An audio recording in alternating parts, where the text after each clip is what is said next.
de apreensão do texto. Então, os modos de se relacionar, os modos de aprender o mundo vão influenciar na estruturação textual, que vai necessariamente também, consequentemente, influenciar a apreensão do texto por parte do leitor.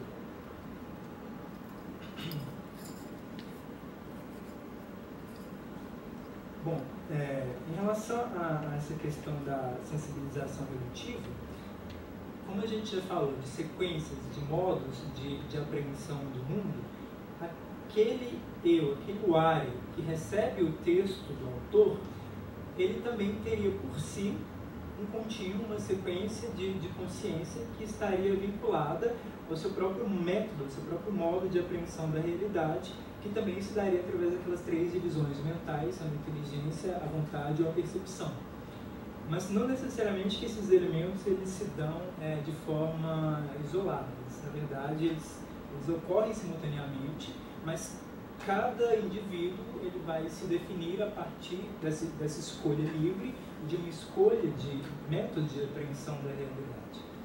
Então, por exemplo, um autor que deseja tomar como um ideal de escrita, um ideal do belo, por exemplo, um ideal estético, ele necessariamente ele vai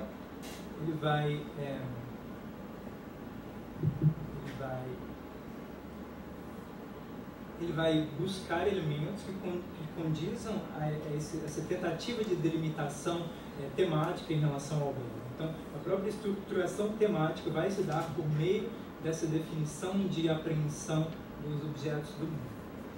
Bom, então, quando a gente pensa em Kangente Kikanka, que alguns autores traduzem como sensibilização redutiva, seria que o autor, no momento de elaboração textual, ele estaria em uma determinada sequência de consciência, um determinado conteúdo, e o leitor, no momento de apreensão daquele texto, ele, coincidentemente, haveria uma correlação, uma coincidência entre esses estados. É como se a gente fosse pensar, talvez, em ondas. As ondas do autor no momento de elaboração textual seriam as mesmas ondas que aquele leitor, naquele momento, estaria vivenciando através do seu processo de percepção. Então, o que ele diz é o seguinte: ocorrendo esse momento de coincidência entre essa continuidade de consciência, ocorreria esse fenômeno Kangente Kikanka, em que o leitor, ele, na verdade, ele deixaria esses limites do espaço e tempo, porque a consciência, ela necessariamente ocorre em um determinado espaço e tempo, ela é limitada a isso, ela é determinada por isso, mas quando ocorre essa coincidência entre o leitor e o autor, ele conseguiria transcender esses limites do espaço e do tempo, ele atingiria apenas um estado de continuidade, de consciência livre de contingências. Então, o que ele pensa, na verdade, enquanto papel, enquanto alvo, enquanto objetivo dos escritores, seria justamente isso. Através do seu processo de escrita, nós devemos tomar o conteúdo de consciência. Esse conteúdo ele seria norteado por um ideal, seja esse ideal um ideal estético, um ideal moral, um ideal da verdade, de exposição da verdade. Então, a partir daí seria construído, por exemplo, aquilo que a gente considera de gêneros literários, e com vistas sempre ao que ele chama de ensejo freiro, tipo, de tocar as pessoas. Então não é simplesmente uma questão de concordância. Vou aproveitar o funcionamento, gente. Vai ser 5 minutos. Desculpa. Mas enfim, não é simplesmente uma questão de concordância. A gente vai o tempo todo sem deixar. Não tem problema. Não é uma questão de concordância entre essas continuidades de consciência, mas é também, a partir dessa concordância, buscar uma alteração da sociedade. Então, na verdade, não é simplesmente toquei, como diz a Clarice Lispector, toca ou não toca. Não é simplesmente questão de tocar a pessoa, de conectar ela ao texto em si. Provavelmente, já foi experienciado por muitas pessoas aquela sensação de você ler um texto e pensar, olha, poderia ter sido eu a ter escrito esse texto, tamanha é a relação que você tem com esse texto. Mas, na verdade, não é simplesmente isso. Souza que ele vai para além disso e diz: não basta tocar, não basta haver essa relação, mas através da minha escrita eu consigo alterar a sociedade.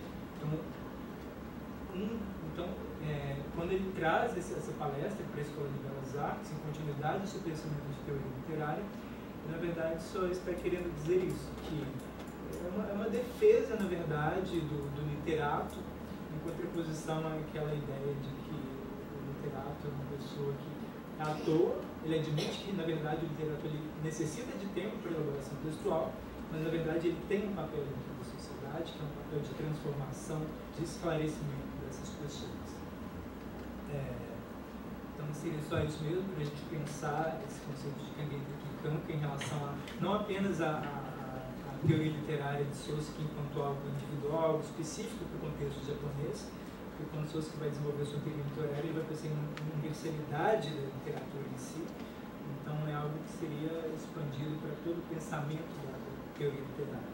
E se Soseki tivesse a oportunidade, naquele momento que ele estava na Inglaterra, ouvindo os ingleses presunçosamente falando, se posicionando sobre os seus pensamentos, sobre as suas posições sobre literatura, possivelmente seria isso que ele teria defendido, essa ideia de literatura enquanto um meio de tocar as pessoas, um meio de você se colocar em uma unidade com elas, através desse processo de continuidade de consciência, mas não apenas isso, mas também através desse ato de alteração da sociedade. Então, seria só isso.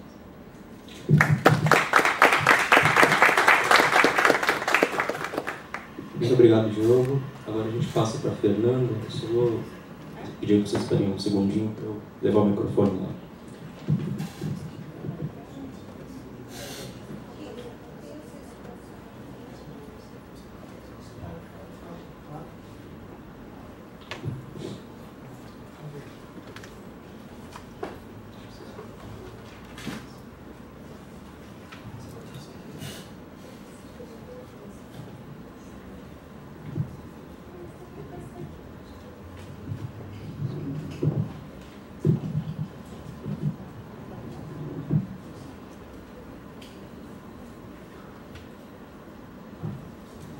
Se estiver pronta, pode começar.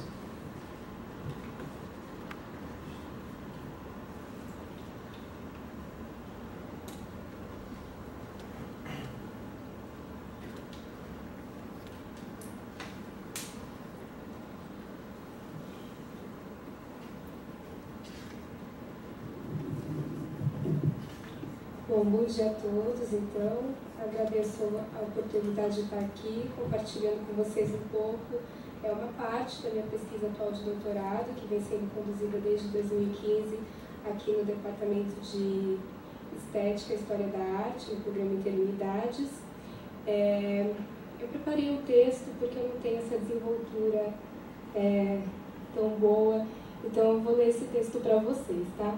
O título da minha fala é Imagens de Tempo do Zen, aproximações entre o cinema de Yasujiro Ozu e a videoarte de Bill Viola. Bom, esse texto visa realizar uma aproximação entre as poéticas do cineasta Yasujiro Ozu e do artista Bill Viola, através de uma análise interpretativa de obras selecionadas, as quais abrangem elementos do Zen budismo presentes na arte japonesa. O caminho será composto por 3 partes: uma breve introdução, uma aproximação entre as poéticas de Ozu e Viola através dos elementos Zen presentes na arte japonesa e uma conclusão que visa definir os pontos de maior contato entre Ozu e Viola que caracterizam as imagens de tempo do Zen. Para começar, então, eu gostaria de chamar a atenção para uma certa semelhança na forma como o tempo é concebido na primeira instalação de Viola e no último filme de Ozu. Em seu filme derradeiro, A Rotina Tem Seu Encanto, de 1962, Ozu focaliza as situações familiares que circundam a ideia de um possível casamento de Michiko, filha do viúvo e veterano de guerra Shuhei Hirayama. Shuhei é aconselhado a procurar um pretendente para sua filha, que com 24 anos ainda não se casou.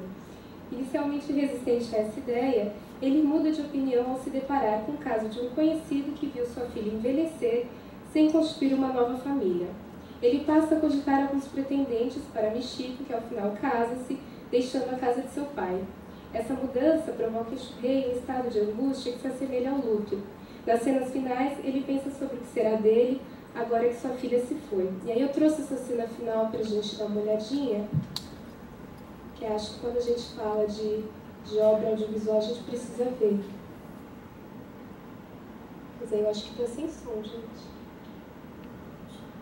Tá com?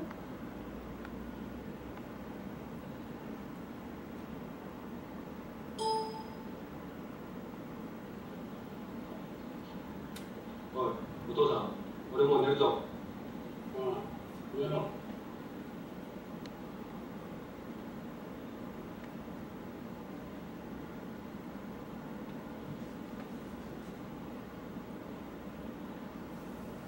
おい、お父さん。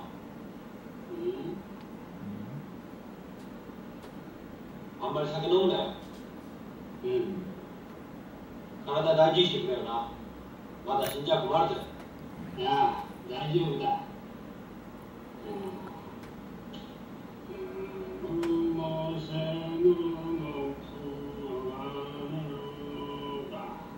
おい、もういい加減に寝ろよ。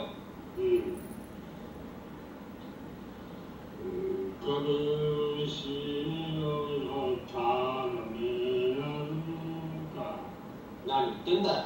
本当にもう寝ろよ。俺もう寝ちゃうぞ。風邪ひいたって知らねえから。俺も寝ちゃったぞ。明日また会えんだぞ。俺が飯炊いてやるから。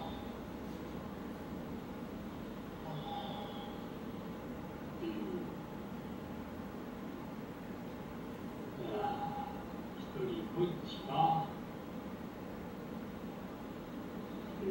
風のさぬしろ日の歌の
Bem, quase 15 anos depois,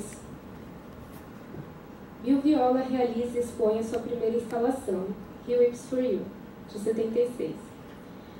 Essa obra é composta por uma torneira colocada no nível de observação do espectador que pinga lenta e constantemente. As imagens das gotas d'água caídas dessa torneira são captadas por uma câmera e exibidas em um telão no mesmo espaço da instalação. Nessas imagens, vemos também o reflexo do espectador na água, já que a câmera é colocada de forma a captar a sobreposição das imagens da água e do reflexo do espectador sobre ela. Quando as gotas caem em uma superfície sobre o chão, ouvimos um som alto de gongo, que, rompendo com o silêncio, constitui uma espécie de marcação do tempo. Tempo esse que se esvai, assim como a gota que cai e a imagem do espectador sobre ela. A partir dessas descrições, podemos verificar que Ozzy e Viola utilizam diferentes mídias audiovisuais na criação de obras que constituem narrativa sobre o tempo. Mas o que essas narrativas têm em comum? Em A Rotina Tem Seu Encanto, acompanhamos o dia a dia de uma família japonesa com ênfase nas vivências do pai. O filme abrange as características típicas da poética desse cineasta, tanto em relação à forma quanto em relação ao conteúdo. A câmera mantém-se baixa e fixa, as tomadas são frontais e contemplam um ângulo constante. Os cortes são diretos e os planos continuam sendo os 3 clássicos do cinema, aproximado, médio e geral. Os acontecimentos são corriqueiros e a maior parte das cenas ocorre ao redor de mesas, nas quais amigos se encontram para conversar, comer e beber. O crítico de cinema norte-americano Marvin Zeman conta que uma das razões pelas quais os filmes de Ozu são repletos de diálogos é que muitas cenas ocorrem em volta da mesa de jantar. Ozu sabia que quando o homem se sente confortável, comendo e bebendo com os amigos, seu caráter se revela mais. Embora em cenas cheias de diálogo, o tom de voz empregado, as risadas provocadas, o modo como as pessoas se entreolham são todos mais importantes do que as palavras de cada um. E, além disso, contam-nos mais sobre o modo de ser de cada pessoa. As características dos personagens definem-se assim pelas sutilezas, e é com essa mesma simplicidade que Ozu desenvolve a relação entre Michiko e Shuhei, bem como a dinâmica que se dá ao longo do filme entre Shuhei e seus amigos, revelando os motivos subjacentes à sua mudança de postura em relação ao casamento de Michiko. Diferente da obra de Ozu, a instalação de Bill Viola não contempla uma narrativa cinematográfica. Ela é constituída por vídeo, mas a história a ser contada não está registrada. Ela acontece ao vivo, no momento em que o espectador adentra o espaço da instalação e se coloca diante da câmera para observar a gota de água que cai. Neste caso, o espectador é ao mesmo tempo protagonista e observador das imagens que são exibidas no espaço da instalação. A narrativa que vê é a sua, mas também a de todos os seres vivos que têm um período de existência determinado. Esse período é indicado sutilmente pela gota d'água que se forma, cai e se transforma ao romper com a superfície do chão. A partir dessas considerações iniciais, é possível verificar que, embora utilizando diferentes linguagens, Ozu atua no cinema e Bill Viola na videoinstalação, ambos constituem narrativas que indicam a passagem do tempo. Em Ozu, essa passagem é indicada pelas figuras do pai e da filha. Recém-casada, a filha inicia uma fase da sua vida, a partir da qual constituirá a sua própria família, para anos depois se aproximar da fase na qual o pai se encontra. O pai, por sua vez, vê sua casa esvaziada da presença de quem mais estima. O vazio deixado pela ausência da filha faz com que ele pense sobre o vazio da sua própria existência, que está mais próxima do fim. De forma completamente diferente, Viola nos mostra a passagem do tempo através do cair da água que se dissipa com a imagem do próprio espectador. Verificamos assim o primeiro ponto de contato entre Bill Viola e Ozu. Artista e cineasta se aproximam a indicarem a passagem do tempo na gota de água e na vida que se esvai. A indicação da passagem do tempo, ou seja, da impermanência, é apenas uma das características que aproximam as poéticas de Yasujiro Ozu e Bill Viola. Em A Arte Zen de Yasujiro Ozu, o poeta sereno do cinema japonês, Marvin Zeman indica que os filmes de Ozu destacam-se dos filmes dos demais cineastas japoneses, tais como Mizoguchi e Kurosawa, pois enquanto eles abrangem temas e formas similares aos dos filmes ocidentais, os filmes de Ozu abarcam o cotidiano japonês anterior e posterior à Segunda Guerra de forma coerente com a cultura do país. Por essa razão, uma compreensão mais ampla da sua obra só pode ocorrer quando combinamos conhecimento sobre a linguagem cinematográfica e a arte japonesa na sua interpretação. Ozu utiliza a base da linguagem cinematográfica para elaborar recortes do cotidiano cujos enredos possuem estruturas pouco rígidas. Segundo Zeman, esse cineasta sabe que os enredos são essencialmente artificiais, pois colocam limites na vida universal. Ao invés do drama, contenta-se mostrar as pequenas coisas que acontecem no cotidiano. Essa ênfase no cotidiano dialoga com a arte japonesa, cuja beleza encontra-se no mu. Geralmente traduzido por nada, o mu pode ser encontrado em qualquer lugar, numa simples flor, numa nuvem solitária ou num breve poema.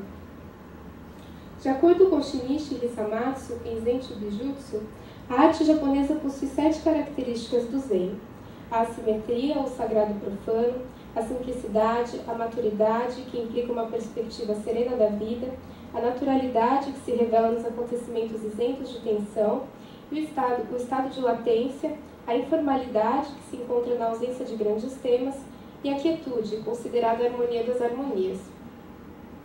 Todos esses aspectos podem ser encontrados na obra de Ozu, com destaque para a consideração de Toshimitsu Hasumi, para quem a arte descobre os aspectos do absoluto na vida cotidiana e dá a eles uma forma de expressão direta e sem intervenções.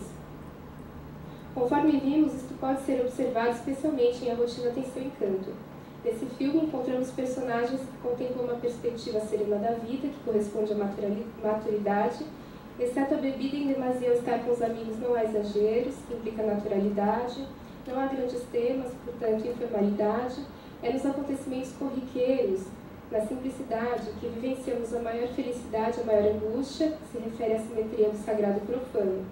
Eles possibilitam a visão do paraíso numa poça d'água, ao mesmo tempo em que gera um temor diante da morte, que corresponde ao estado de latência. Toda a poética de Ozu propicia a possibilidade de penetrar no nu, a partir da qual os espaços que constrói remetem. Uma particularidade da vida cotidiana que se encontra na obra de Ozu é a relação com as estações do ano. Como nos poemas haiku, a menção às estações do ano contidas nos títulos de seus filmes, a exemplo de Fim de Verão e Flor de Equinócio, implica uma determinada gama de emoções, cores, sons e aromas associada a períodos da vida.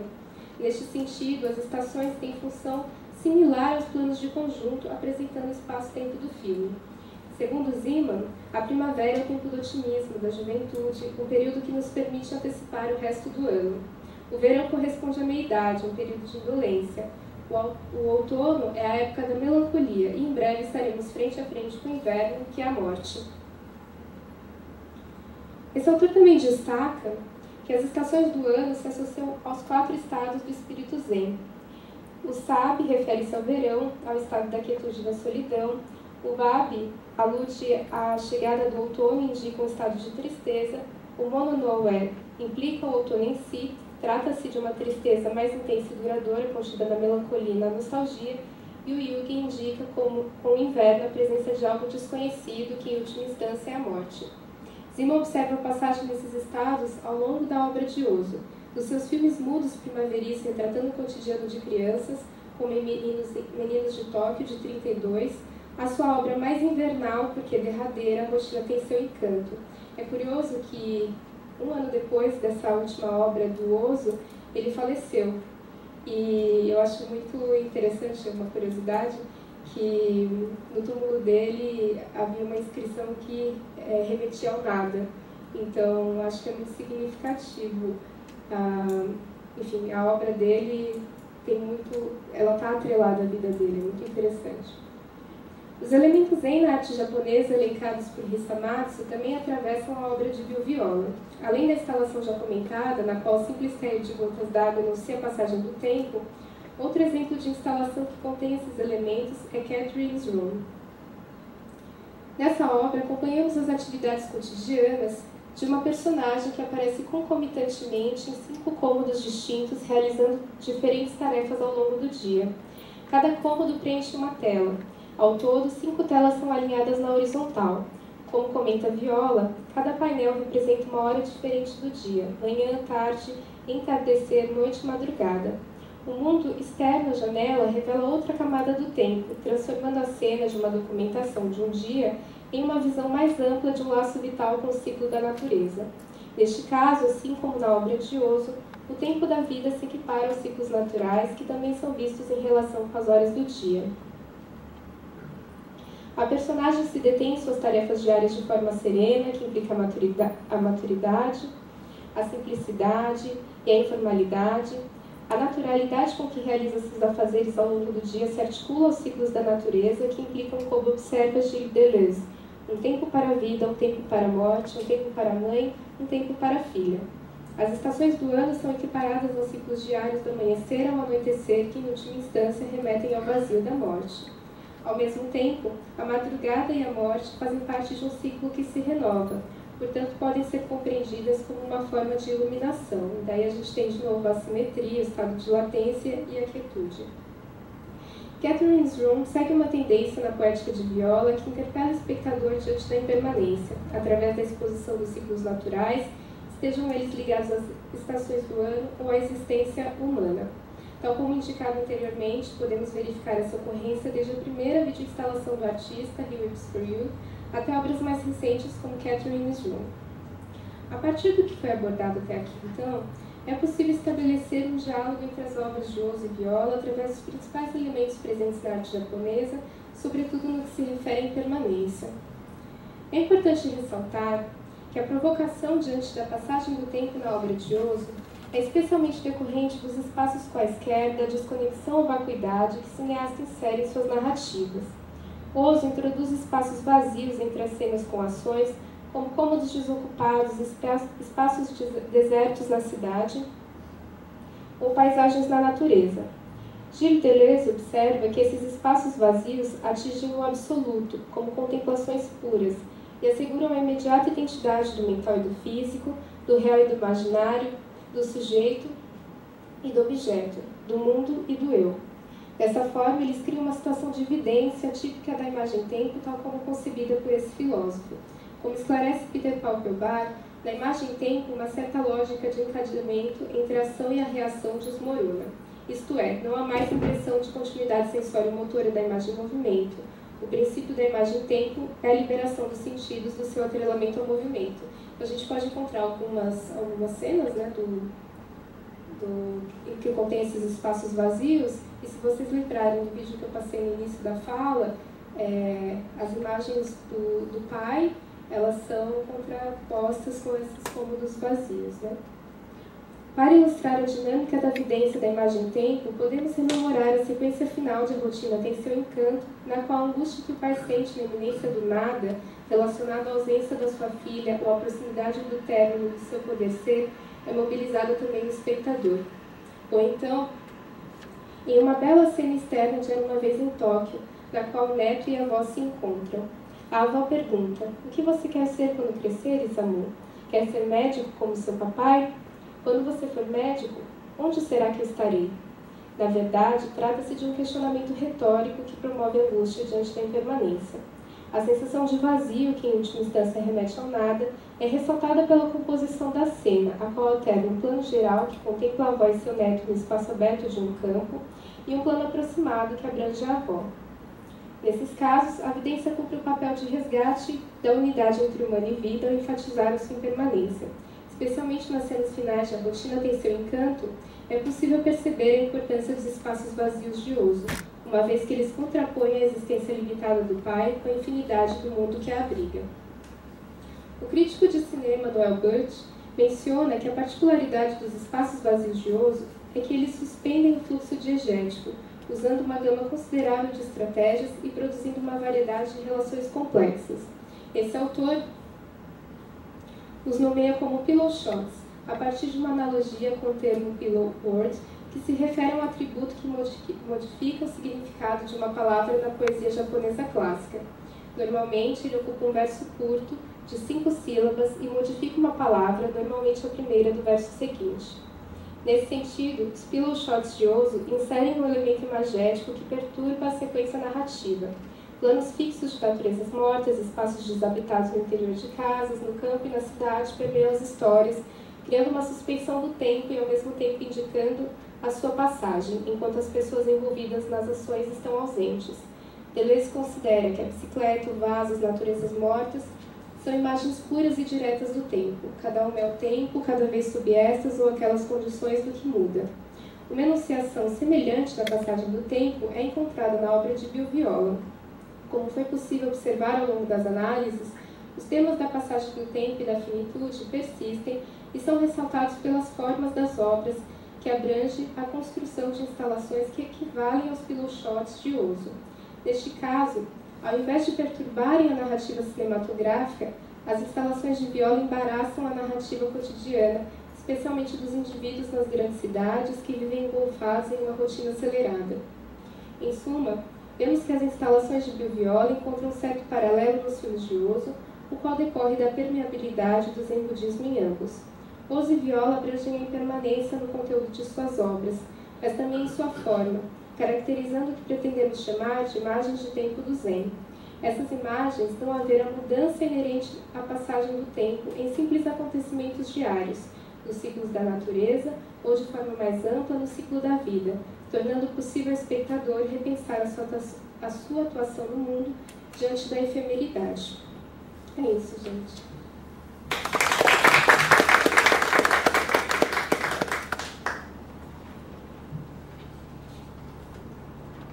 Muito obrigado, Fernando. Eu que agradeço a paciência.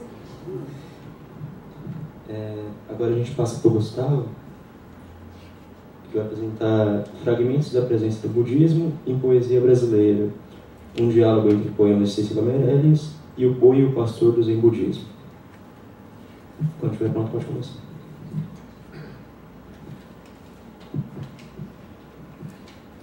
Gente, bom dia. Na verdade, eu vou começar falando e explicando um pouco que eu venho do turismo. E aí, eu fiz um tempo de filosofia, não concluí, porque eu morava num convento católico, então toda a dimensão da filosofia oriental é algo muito novo para mim. Na verdade, foi um presente ter encontrado um professor no meio da faculdade de turismo e resolvi fazer uma disciplina de estudos comparados de religiões, e era o professor Dini, que vai até falar hoje à tarde. E aí a gente começou alguns diálogos, e como era do turismo, ele falou um pouco sobre a questão da viagem da Cecília Meirelles à Índia. E a viagem da Cecília Meirelles à Índia, que é meu objeto de pesquisa, né, os escritos dela na Índia são o meu objeto, me intrigaram muito, porque no turismo é algo muito diferente do que ela escreveu. Porque, na verdade, é um tanto de filosofia em poesia. É um tanto de filosofia em uma viagem em poesia. Então, era tudo que eu gostava, né? Poesia, viagem e filosofia juntos. Mas, na verdade, tem muita gente falando sobre viagem. Tem muita gente falando sobre viagem, transformação. Tem muita gente falando sobre Índia, nesse sentido do turismo, sobre a Índia magnífica, a Índia me transformou numa pessoa muito melhor. Mas o que a Cecília Meirelles faz, por meio dos seus escritos, é utilizar de uma metodologia de transformação. Porque quando ela vai à Índia, e aí o mais engraçado, porque eu utilizo a poesia como viagem e a viagem como poesia.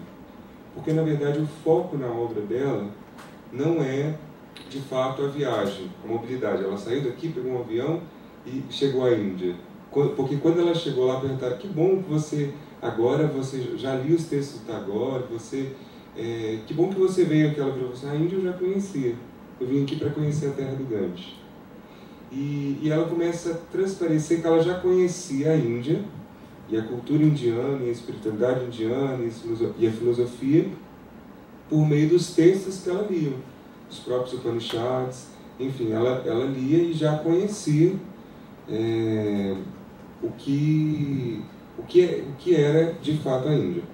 E aí eu fui fazer uma outra disciplina que tratou do texto do Boi e do Pastor. Na verdade foi o texto para o nosso ingresso do mestrado, né, Cris? E aí tratava do texto do Boi e do Pastor, que eram 10 quadros que contavam a historinha de um boi e de um pastor. O boi significava si mesmo e o pastor buscava esse si mesmo, ia atrás desse si mesmo. Então, são 10 quadros e chega um momento que no sétimo, o boi aparece em quatro quadros, e no sétimo quadro o boi desaparece, e no oitavo tem a experiência do nada, o quadro vazio.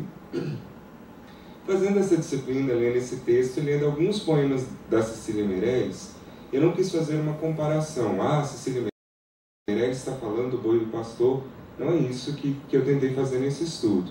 O que eu tentei perceber, e eu não sei se ela teve acesso a esses quadros, se ela conheceu de fato o Boi e o Pastor, mas o que eu tentei perceber nesse estudo, que por meio dessa metodologia de conhecimento, que são os escritos da Cecília Meirelles na Índia, ela transparece alguns conhecimentos que são latentes tanto no Zen budismo, tanto em outras filosofias da Índia. Eu quero ler um dos 2 poemas que eu usei para poder fazer esse diálogo.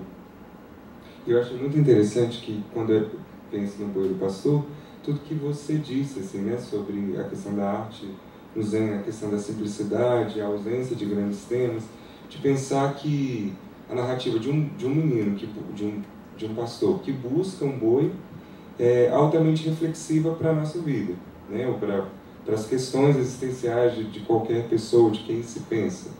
E para Cecília Meirelles, a mesma coisa, assim, ela usa de textos muito sutis para falar da viagem.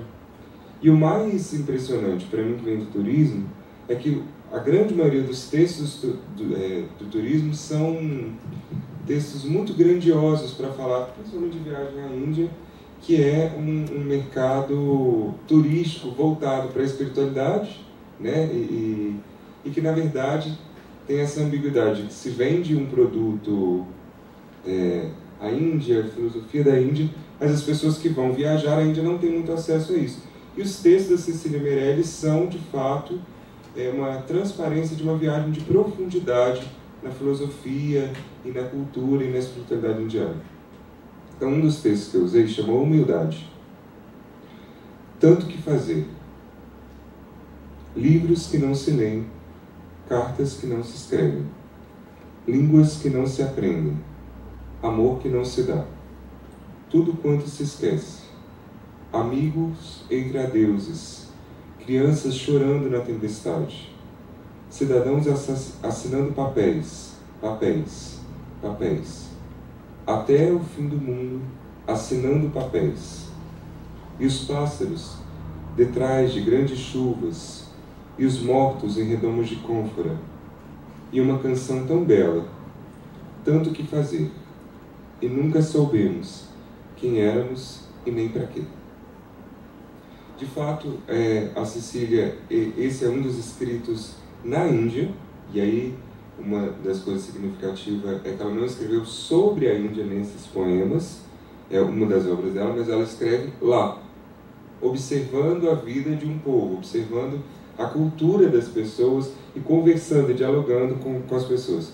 Um dos filósofos que eu convido para dialogar com essas questões é o Gadamer, quando ele começa a falar que o diálogo, a questão da alteridade e do risco, o diálogo é sempre um risco, e ela se coloca em risco porque ela começa a dialogar não só com as pessoas, e nos seus poemas ela transparece isso de forma muito magnífica, mas com as coisas, e o modo como as coisas estão organizadas naquela localidade.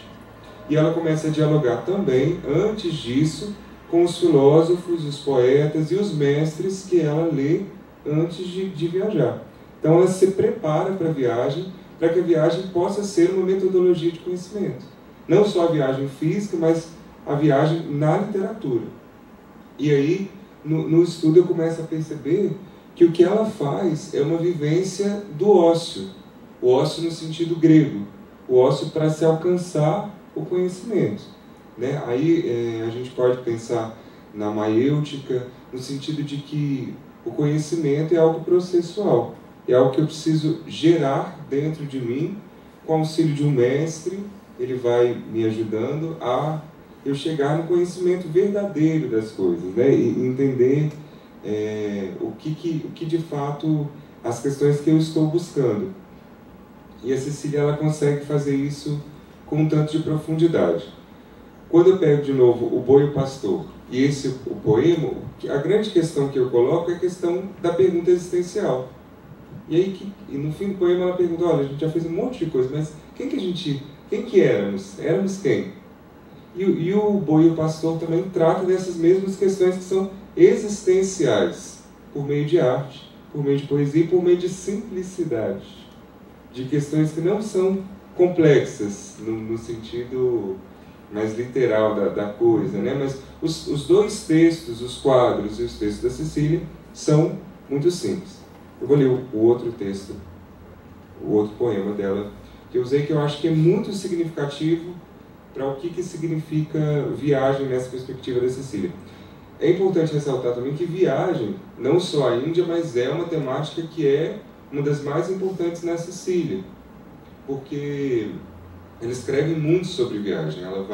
Uma das primeiras viagens fora do país que ela faz é a Portugal, e lá ela vai no Marrocos, vai para a Espanha, e ela começa sempre a dizer essa perspectiva da viagem enquanto diálogo. E ela, nesse sentido, ela usa dois personagens, o viajante e o turista. Isso foi mais uma das coisas que me intrigou muito, porque isso no turismo é muito patente, né? O turismo de massa, quem vai sem pensar, eu vou ali, vou conhecer alguma coisa, eu vou no MASP, vou ver as obras que estão lá, mas sem refletir muito, etc. Só que na Sicília não são simplesmente duas categorias. Ela fala que ela mesma, em alguns momentos, se vê como turista, em alguns momentos ela se vê como viajante. E o viajante seria essa capacidade, e ela fala, o viajante é aquele que quer habitar a cada uma das coisas que ele vê. Né? Essa capacidade de pensar sobre as coisas, de pensar sobre outros mundos, de dialogar, como Gadamer fala. Então eu vou ler o outro poema. Infelizmente, falharam as fotografias, e assim não me poderás ver diante do asceta, de roupa vermelha à sombra do arco. E assim não poderá ler na sua face, que dizer para que se entendesse. Nem poderá ler na minha, tudo entendido, não se precisa dizer nada. Mas as fotografias falharam, e aquele momento já fugiu para trás, no caminho do tempo. Aquelas duas sombras foram ficando cada vez mais longe. A compreensão que perdura é sem retrato. E quando ela falou que a compreensão que perdura é sem retrato, e um dos quadros mais importantes do Boi e o Pastor é o quadro vazio, eu pensei, bom, tem algum diálogo aí possível de ser feito. Eu não vou dar conta de esvaziar esse diálogo, até porque ele está muito patente dentro de mim, desde que eu os li, e eu espero que eles não saiam de dentro de mim, que esse diálogo continue permanente. Mas eu acho que o que fica nesse início da minha pesquisa, né, minha pesquisa está começando, é essa vontade da Cecília de pensar a viagem como uma metodologia profunda de conhecimentos. E é isso no campo do turismo, a gente tem um professor que é até daqui da USP, que pensa muito a questão da filosofia do turismo, mas a Índia em si, que é um destino que é tão incrível, uma cultura que pode agregar tanto ao nosso conhecimento, ao conhecimento do mundo, viajar para a Índia pode ser, sim, uma metodologia de conhecimento e de filosofia e de cultura. Enfim, a Cecília consegue ajudar a essa criação de um belo roteiro, primeiro interior, para que você talvez nem precise ir à Índia para visitar a Índia. Talvez com os próprios poemas da Cecília ou do Tagore a gente consiga visitar a Índia muito antes de ir até lá. Por mais que a gente acredite que a grande maioria aqui queira ir, ou já foi, mas enquanto a gente não pode ir, a gente pode ir visitando por meio dos poemas da Cecília. Obrigado.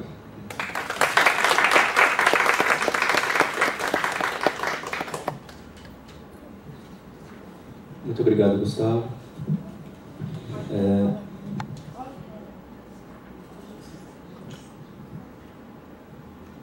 Agora a gente vai ter a apresentação do Samuel, cujo título é A Linguagem do Efêmero, a Poética do Haikai e a Concepção de Tempo do Zen em Rakushisha, de Adriana Lisboa.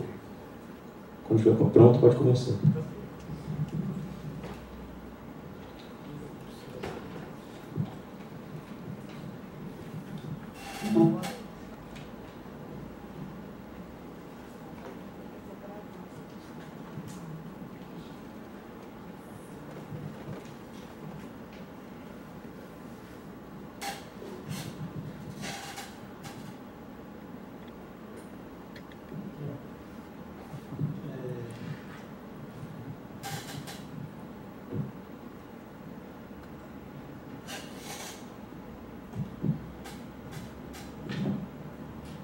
Bom, primeiramente eu quero agradecer a presença de todos. Não é fácil chegar aqui 8h30 da manhã mas ao mesmo tempo ouvir tantas coisas belas, né? Então, primeiramente, muito grato à organização do evento também. Falar de Adriana Lisboa, para mim, primeiramente, é pensar bastante sobre a poesia contemporânea, o romance contemporâneo, mas também pensar numa busca pessoal, porque eu sempre fui apaixonado pela cultura japonesa, sempre procurei, inclusive, ensinamentos do Zen budismo, né? E como que a Adriana Lisboa procura algo parecido que eu procuro. Acho que por isso que teve uma identificação muito grande. E ao mesmo tempo, como que ela consegue traduzir, digamos assim, ou criar uma escrita, essa busca, né? É uma escritora que nasceu no Rio de Janeiro. Ela hoje não está mais aqui no Brasil, ela está nos Estados Unidos. Mas eu travei contato com ela, fiz uma oficina literária com ela, então também pude perceber um pouco do seu processo criativo também, né? Então você vê um pouco dos bastidores de um escritor, é um negócio assim impressionante. Quanto que ela mostrou ter habilidade com a palavra, né? E eu vou mostrar um pouco aqui para vocês algo que ela faz nesse romance Irakushishi, que é o quarto romance dela, né? Que falam de dois personagens que viajam ao Japão, Haruki e Selina. E o Haruki, que é um ilustrador, ele precisa desenhar algumas ilustrações para uma tradução do Diário de Saga de Matsuo Bashō. E no metrô, no Rio de Janeiro, ele acaba conhecendo a Selina. E aí ele é convidado para ir para o Japão, né? E ele chama a Selina para ir junto. E nesse meio tempo ocorre mais ou menos um trio amoroso, porque ele acaba conhecendo a tradutora do Diário de Saga para o português, que é o Kiko Sadaki. Então, aí começa... O enredo é mais ou menos esse trio amoroso, só que não é somente isso, obviamente. Então, na verdade, eu vou ler meu texto e eu vou passando os slides para vocês acompanharem, tá? Quando os caquis caem, o efêmero e a poética do haikai em Irakushishi, de Adriana Lisboa. Para andar, basta colocar um pé depois do outro. Um pé depois do outro. Não é complicado, não é difícil. Dá para ter em mente pequenas metas. Primeiro, só a esquina. Aquele sinal com a faixa de pedestres e homem esperando para atravessar com um guarda-chuva transparente e um cachorro de capa amarela. Assim começa o romance Irakushishi, cujo título faz referência à casa do poeta Mukai Kyorai, onde Matsuo Bashō passou os seus últimos dias. Irakushishi significa cabana dos caquis caídos. O nome batizado pelo poeta traduz uma característica peculiar do haikai, a queda do caqui como tradução da impermanência das coisas. O efeito de efemeridade na linguagem será o nosso norte. Primeiramente, como forma de superação do passado das personagens. Selina e Haruki se encontram em um metrô em Copacabana e se conhecem por causa de um livro de haikais de Bashō que Haruki carregava. Após alguns dias, Haruki é convidado para viajar ao Japão com o intuito de pesquisar sobre o Diário de Saga para ilustrar as traduções de Yukiko Sadaki, terceira personagem do romance, formando um triângulo amoroso que estrutura a narrativa. Selina é convidada por Haruki para fazer-lhe companhia e toma contato direto com a realidade japonesa e com os haikais de Bashō. Ao longo da leitura, é possível construir sentidos dessa viagem. Enquanto para Haruki, ela significa o contato com os antepassados, para Selina, é uma forma de superar o luto da perda de sua filha, Alice, em um acidente de carro e do divórcio com seu marido Marco. A tentativa de superação do luto é expressa pela metáfora do caminhar da viagem. Portanto, o andar torna-se a caminhada para a transformação de Selina em Haruki a partir da recolha dos cacos do passado para uma transformação subjetiva que leva para uma percepção de vida a partir do haikai. A questão que eu coloco sobre Irakushishi é: como é comunicada a experiência do efêmero na linguagem? Nesse sentido, a questão do tempo é primordial para entendermos alguns aspectos da obra. Quando falo tempo, Não digo simplesmente tempo narrativo, mas um tempo que esvai todas as coisas. Um tempo, como define Keiji Nishitani, o tempo que não é tempo, por isso é tempo. Ou seja, uma unificação do tempo da existência e o tempo do mundo. Tempo contido no silêncio de um presente, definido por Dogen como átimo de eternidade. Quando se está em harmonia com todas as coisas, cujos sentidos os haikais de Basho exprimem com base nas relações entre sujeito, língua e clima em sua terceira fase, na qual o poeta japonês pensa na relação entre o homem e a natureza, como no haikai que cito. Ro no koe nami oute, harawata koru, yoru no namidai. Esse haikai eu tive uma certa dificuldade de traduzir, porque no primeiro verso, na verdade, esse remo é um remo que coexiste com o rio, né, com a água. Então, é como se o remo não existisse sem o rio e o rio não existisse sem o remo, né? E aí, nessa tentativa de tradução, primeiro eu tinha colocado, né, eu vou ler, depois eu vou explicar para vocês, mas som do remo ao fluir na onda, gela minhas vísceras, lacrimejo na noite. Eu tinha colocado, ao invés de fluir, bater, que dá essa sensação, parece que dá essa sensação do poema de ele bater na água, né? Mas não é um negócio que flui, né? Uma coexistência, então eu acabei substituindo por fluir. Curioso notar também que a palavra som, na mesma tradução para o inglês de Makoto Ueda, the sound of oar beating the waves, não mostra a ambiguidade do verso. A palavra som em japonês é oto. No verso de Basho aparece como koe, que significa voz.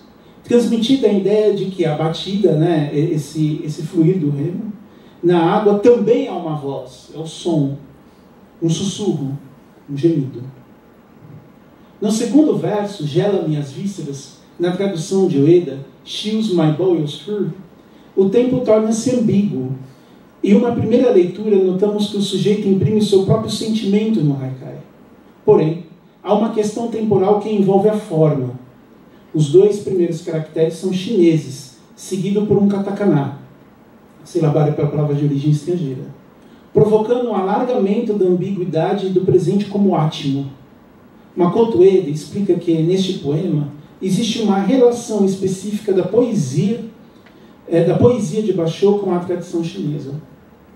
As notas de Basho para o haikai se referem ao poema de Tufu. A nota nos deixa claros que o haikai é incorporado intencionalmente ao frio da noite de inverno que o poeta sentiu. Os elementos do verso chinês são feitos com um propósito, primeiro, presentificar suas próprias sensações. Em Rakushisho, o haikai é incorporado na linguagem romanesca como forma de exprimir as sensações e a transformação das personagens.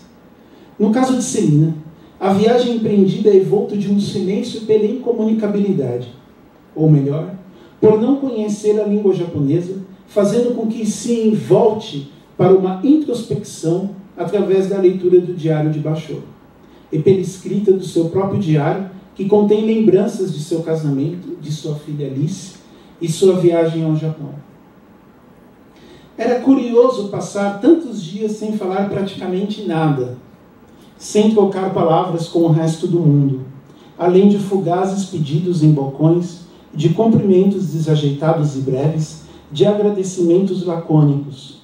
Sua voz parecia um casulo de borboleta dentro da garganta, operando alguma espécie de transformação interna. Sua voz parecia se equilibrar com a fragilidade sobre aquela categoria delicada, o mínimo indispensável. O silêncio a faz caminhar por uma introspecção, mas mais à frente da narrativa, a transformação de Celina como superação do luto é expressa pela palavra sazonal, o Kigo Tsuyu.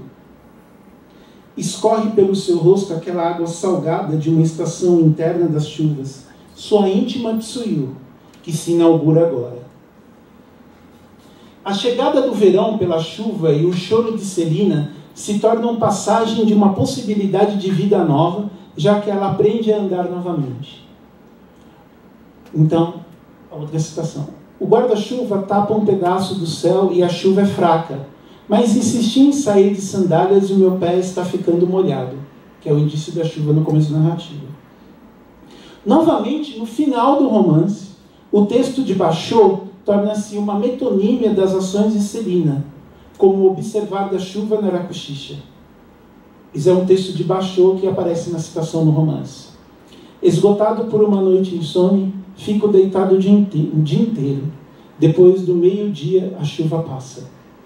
Dentro da cabana dos caquis caídos, Celina pôde não somente reviver o último dia de Basho antes da morte, mas também presencia a morte de si mesma como libertação do passado, provando uma transformação, uma espécie de grande morte nishitaniana, em que o ser renasce e aparece no começo da narrativa.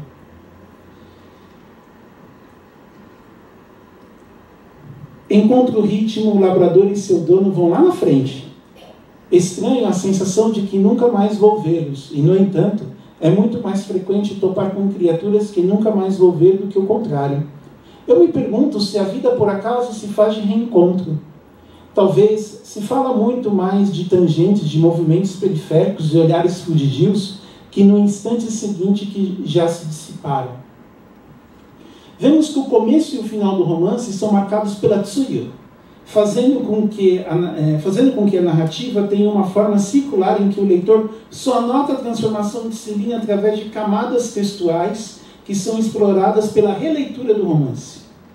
No caso de Haruki, a transformação provém desde a chegada da viagem como forma de se perguntar pelos seus antepassados e até o seu envolvimento com Yukiko. O Japão saltando como um soluço para dentro de sua vida. Tudo por causa dela, Yukiko, a tradutora. Hoje só isso, a tradutora. Os nomes dos dois iam se casar na ironia da capa de um livro. Iam colocar seus nomes no papel, amorosamente, friamente, levianamente.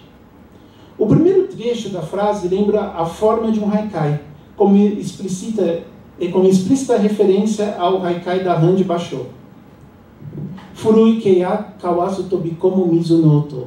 Então, na tradução de Paulo Leminski, velha lagoa, o sapo salta, o som d'água.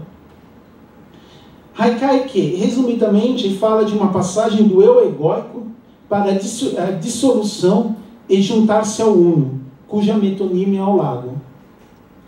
O Japão salta para dentro de sua vida como uma forma de susto, como também traduz o salto que Haruki dá, de um estado de consciência para outro.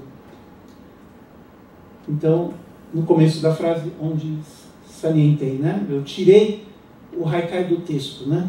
Então, o Japão saltando como um soluço para dentro de sua vida. Então, é um haikai no meio da prosa.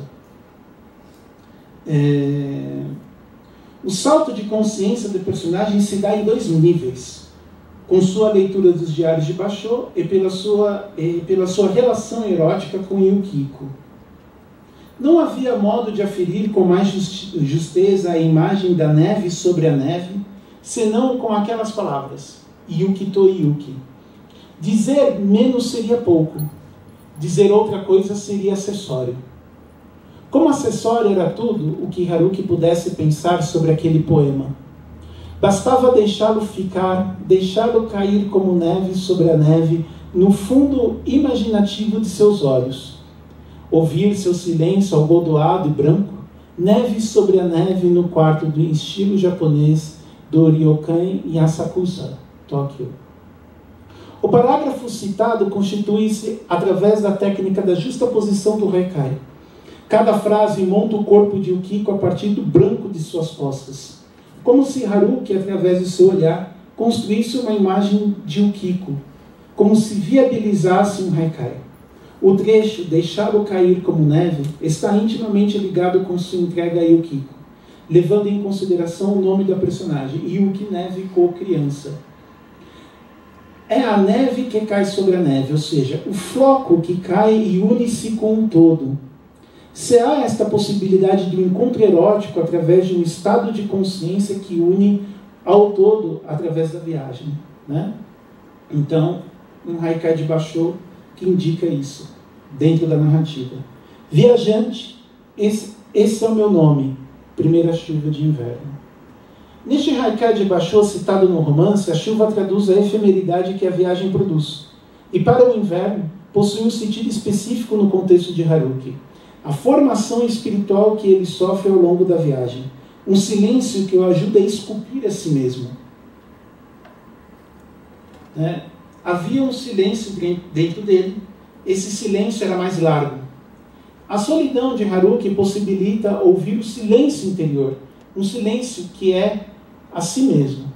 Os haikais que metonimicamente traduzem os sentidos de Haruki fornecem a percepção em que a mobilidade e a imobilidade são transcendidos em uma presentificação da narrativa sobre Haruki.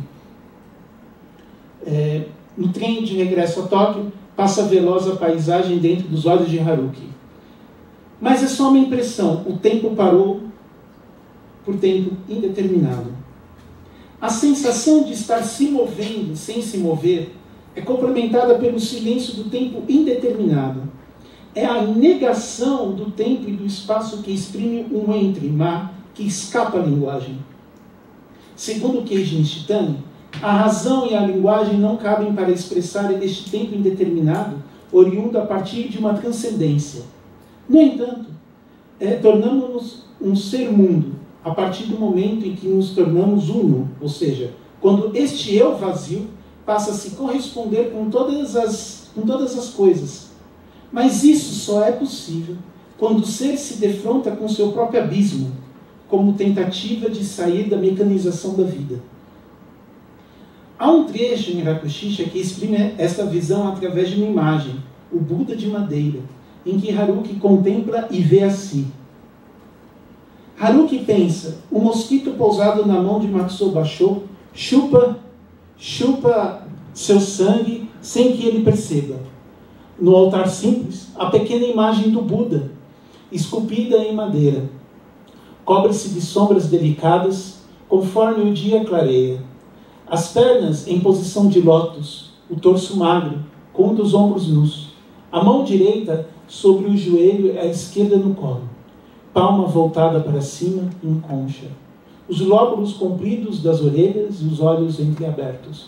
O ligeiro sorriso nos lábios. As pétalas da flor de lótus sobre a qual se sinta a reluzir vagamente, antecipando o primeiro gesto do sol dentro da cabana. As cinzas do incenso, queimado na véspera, caídas diante dele, numa trilha aleatória.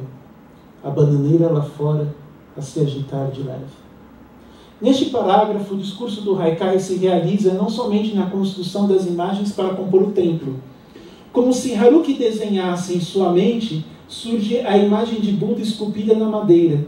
No processo da personagem, o silêncio que ele encontra o faz ver que até então não era visível e o faz ele ver a si mesmo. Ou seja, a imagem de Buda faz ele ver a si mesmo e tudo aquilo que até então ele não via, né? As coisas invisíveis, que é um Buda. A flor de lótus, que simboliza a iluminação, é metaforizada pelo sol que clareia o templo. A iluminação de Haruki está no fato de tudo se resumir apenas no entregar-se à vida, sem resistir a ela.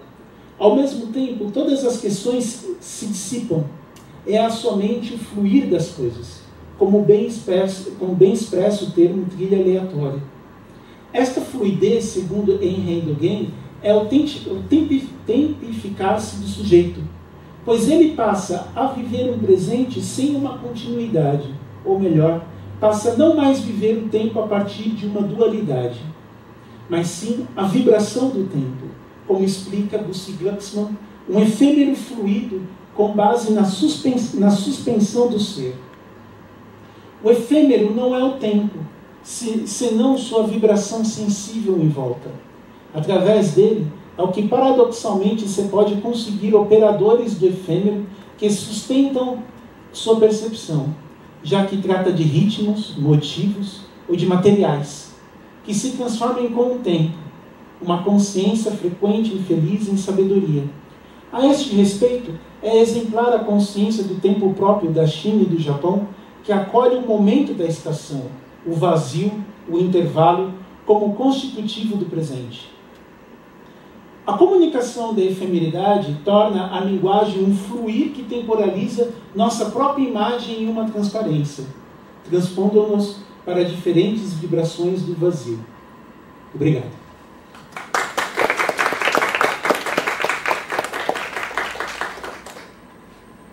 Muito obrigado, Samuel. Agora a gente vai abrir para perguntas. Acho que os próprios expositores podem perguntar para si mesmos, se quiserem. Digo, para um para o outro. É isso, alguma pergunta? Por favor. Uma pergunta para a Diogo. Queria saber exatamente o que é, ou mais precisamente, o que é redutivo na sensibilização redutiva. Pela questão do termo redutivo, tangente.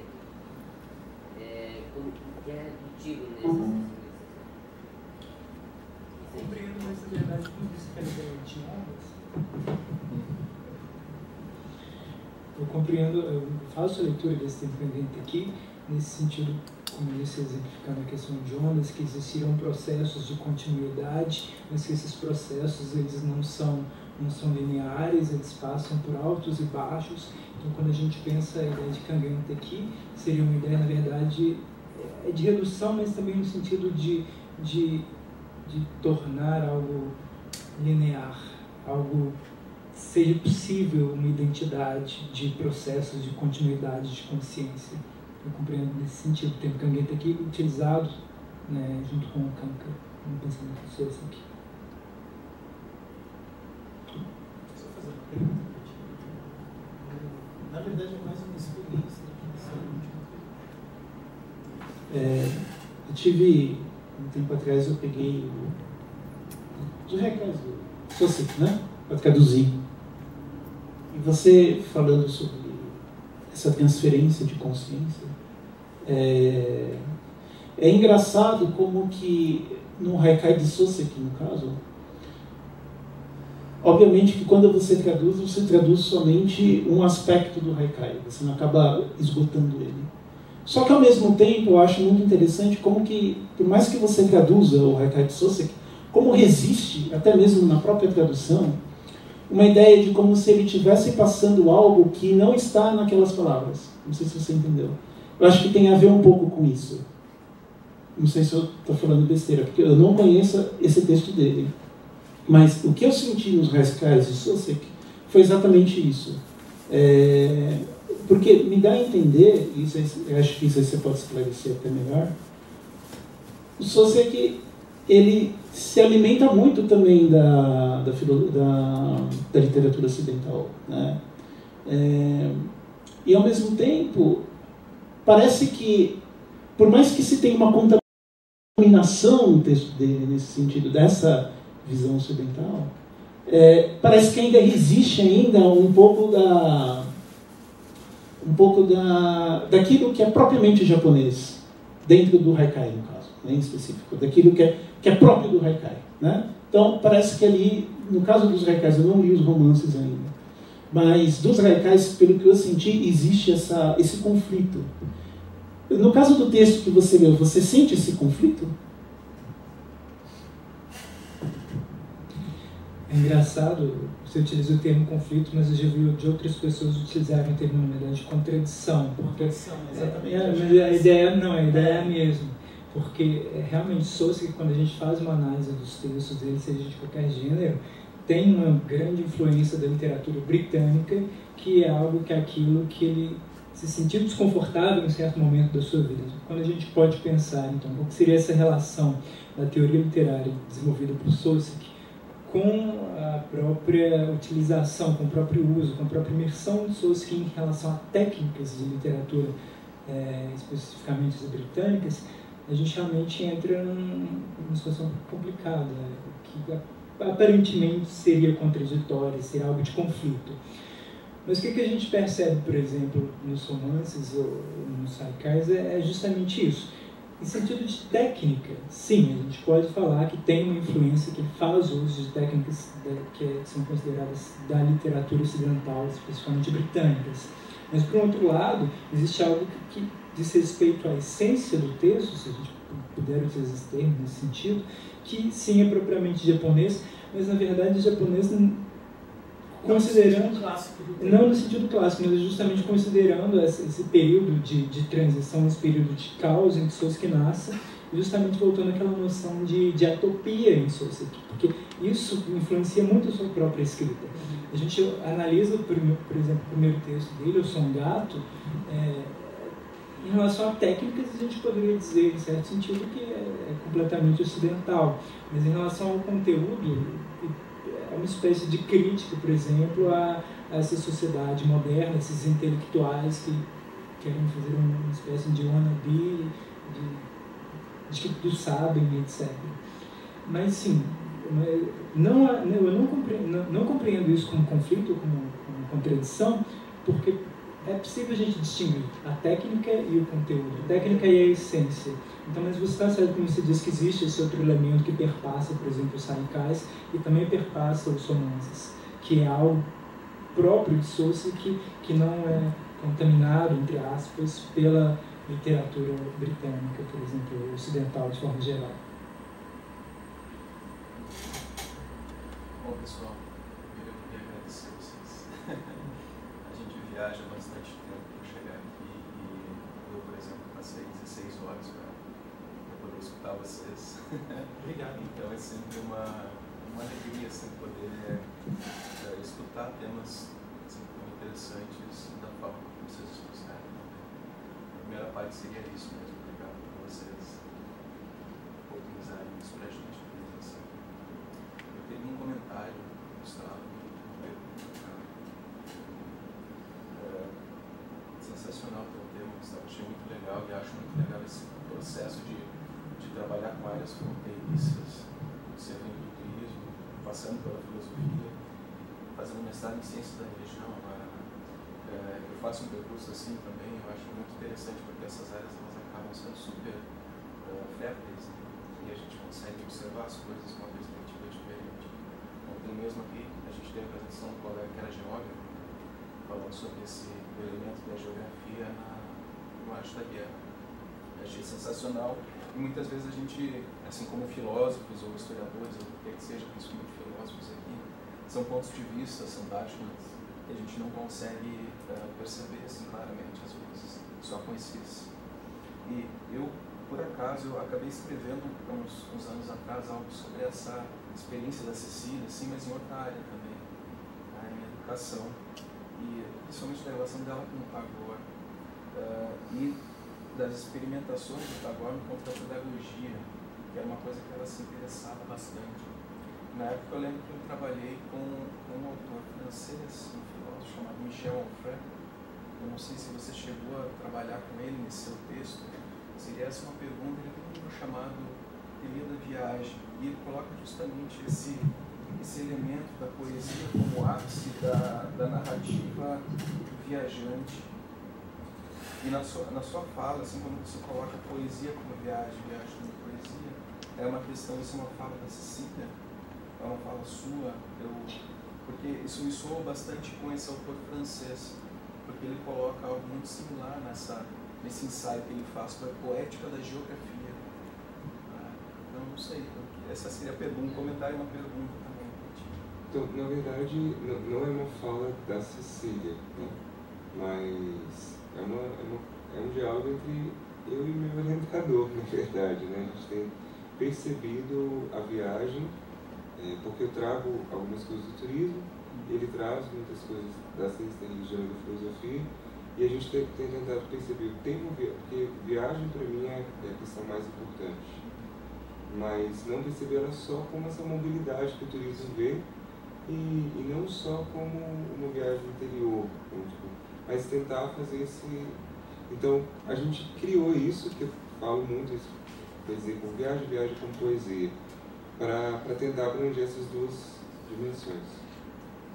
E isso faz alguma diferenciação entre viagem e peregrinação, nesse aspecto? Seriam sinônimos, ou no caso da Cecília, que seria um aspecto de peregrino, ou seja, de buscar uma mudança ontológica a partir de um contato com algo sagrado? Então, eu ainda não tratei, na verdade, a minha pretensão era trabalhar peregrinação no início, mas no sentido do turismo. E aí eu vi muito limitado, né? Assim, no sentido, o que o turismo trata como peregrino é algo muito específico, que seria o que a Cecília trata como turista. É alguém que vai a algum lugar sagrado para cumprir ali os pré-requisitos que precisam ser cumpridos e pronto. E eu ainda não trabalhei a questão do peregrino na Cecília, ainda nem li algo que ela diga sobre o peregrino. Mas o viajante, acho que nesse sentido mais amplo do peregrino, o viajante que a Cecília fala é um peregrino, né? Alguém que está em busca de algo que é maior que ele em prol da transformação. Posso fazer uma pergunta? Eu também curti bastante o tema, assim, não foi paciência nenhuma, assim, foi muito legal.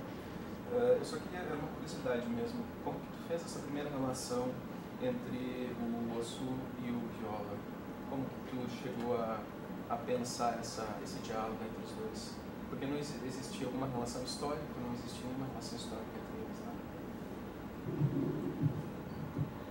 Olha, até onde eu sei, das coisas que eu li, eu não vi ninguém fazendo essa relação. Na verdade, eu não sou da filosofia, eu estou aqui quase caindo de paraquedas. Minha formação é em educação artística, meu mestrado em estética e história da arte, na área de arte e tecnologia. Meu doutorado é sobre imagens de tempo nas poéticas tecnológicas e um dos artistas que eu trabalho na tese é o Bill Viola.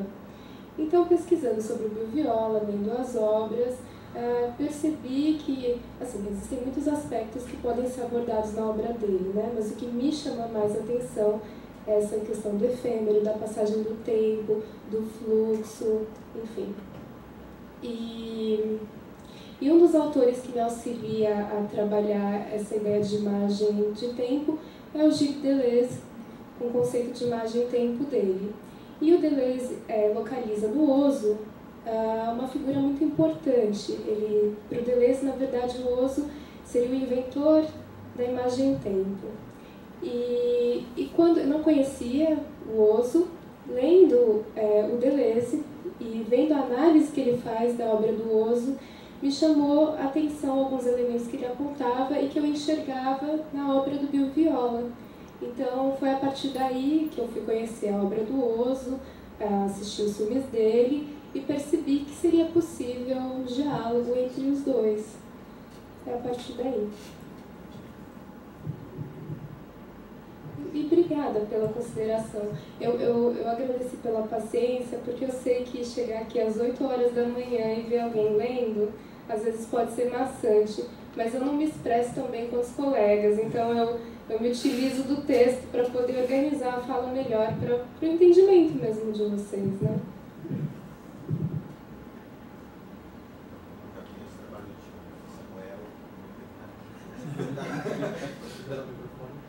Ok. Acho que vocês conseguem me ouvir. Ok? Então, vou fazer uma coisa para a Fernanda, que eu gostei bastante. Eu trabalho, não conheço o Viola, mas eu conheço alguma coisa do oso. E algumas perguntas e comentários. A primeira pergunta é como você usou o Isamatsu, Zen no Egito. Seria, como você fala, para entender os filmes do oso, nós temos que entender a cultura japonesa além das técnicas que ele utiliza. Será que poderíamos dizer a cultura japonesa, o Zen, que é o Zen que o Isamatsu fala? Mesmo porque nesse livro ele trata de algumas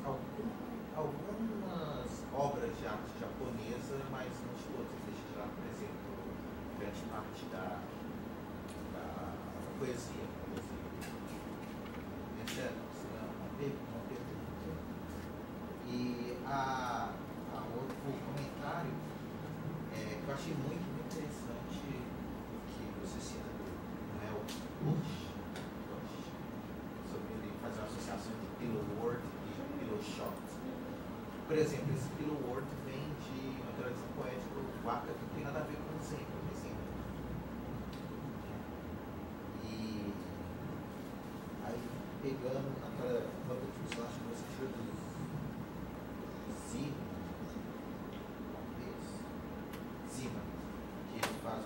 combinação dos 3 categorias estéticas japonesas: sabe, verão, wabi, primavera, mononoare, outono, yugen, inverno. Eu acho isso altamente questionável.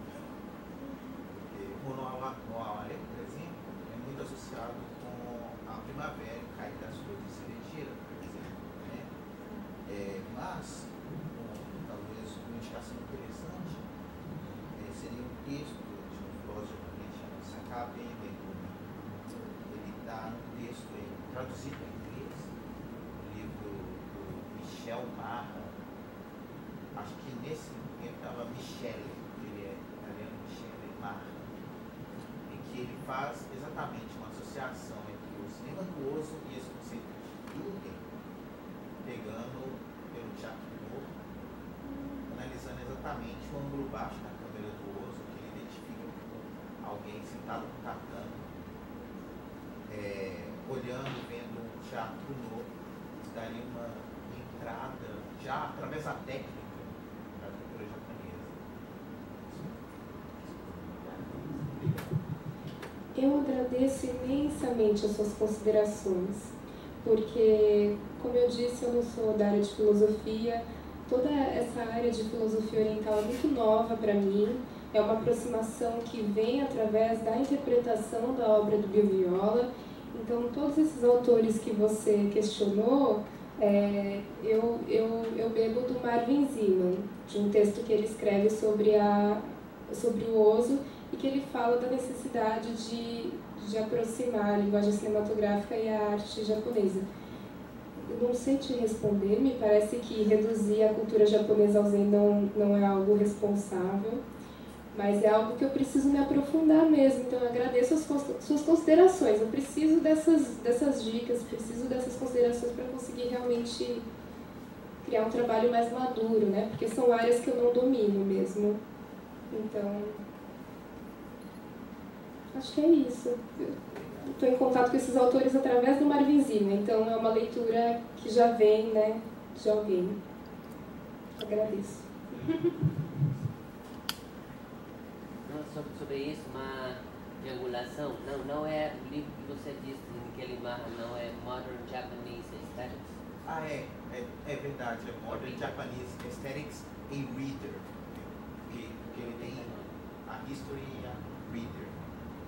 Esse texto que eu falei é o Reader. Tem 2 volumes, um é o Reader e outro é a History of Modern Japanese Aesthetics. Isso. Você se refere ao primeiro? Eu me refiro ao Reader. Que é, por si, esse livro é uma boa fonte, então, uma fonte muito autorizada sobre a estética japonesa contemporânea. Contém não só explicações dos autores, mas também extratos e textos. Vocês poderiam ser muito úteis para a sua pesquisa. Muito obrigada. Peço desculpas pelos termos que imagino que pronunciei errado, mas realmente é uma área que eu não domino. Então, de novo, obrigada. Claro, muito obrigada, muito obrigada. Mais alguma questão, comentário? Já que não tenho, eu posso fazer uma pro jogo? Nossa? É que você já foi interpelado, né? Então. Mas enfim. Eu gostaria que você falasse um pouco mais sobre a questão da alteração, do que o literato consegue trazer de consciência. O que é essa consciência que a literatura pode gerar?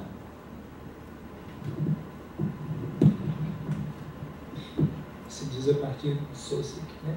Mas, na verdade, isso é a conclusão final do artigo de Sosek, que simplesmente para colocar um ponto final ele não chega a delimitar, a descrever, a especificar, ou a listar o que seria esse tipo de alteração, mas a gente pensando, na verdade, voltando àquela ideia de que, em certo sentido, Sosek ele buscava defender a posição do literato dentro da cultura, seja a cultura mundial, seja a cultura japonesa.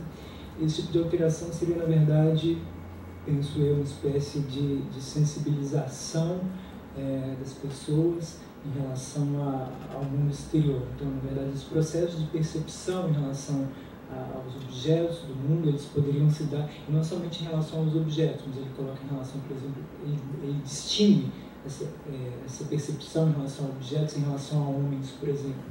Então, simplesmente para desenvolver ou para aflorar um tipo de ação que se volta